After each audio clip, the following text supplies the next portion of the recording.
For today's cake design, I recommend creating the decorative elements first. This is a half sphere mold. I'm adding white chocolate into the cavities here. Let it dry and then create a second coat again. For the butterfly shaping, I've just taken regular paper, creating an accordion fold, setting it aside, and then cutting out my actual butterflies. I've used fondant colored with pink gel food color. Roll it out nice and thin to make your butterflies even more delicate. And then once they're cut, give them a bit of a fold right in the middle and place them on that fold in the paper. Allow those to dry overnight, and then we can work on our cake. This is a 6-inch cake. I've stuck it to the board with buttercream, creating a rim around the edge of each layer that I build, and that way it keeps the filling from seeping out the side. After 3 layers, I add in 4 bubble tea straws cut flush with the top of the cake. That's going to support the weight of the rest of the cake.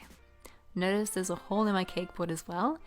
That is for the center dowel to be fed through for even more stability.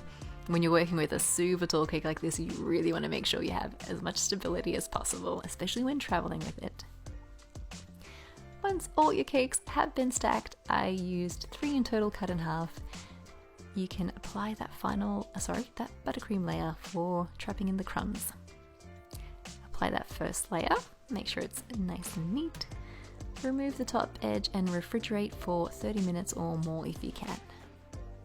While we're waiting for the cake to set, you can remove the chocolate from the fridge now that it's nice and solid. Stick the 2 halves together by melting down the edges on a warm fry pan or saucepan.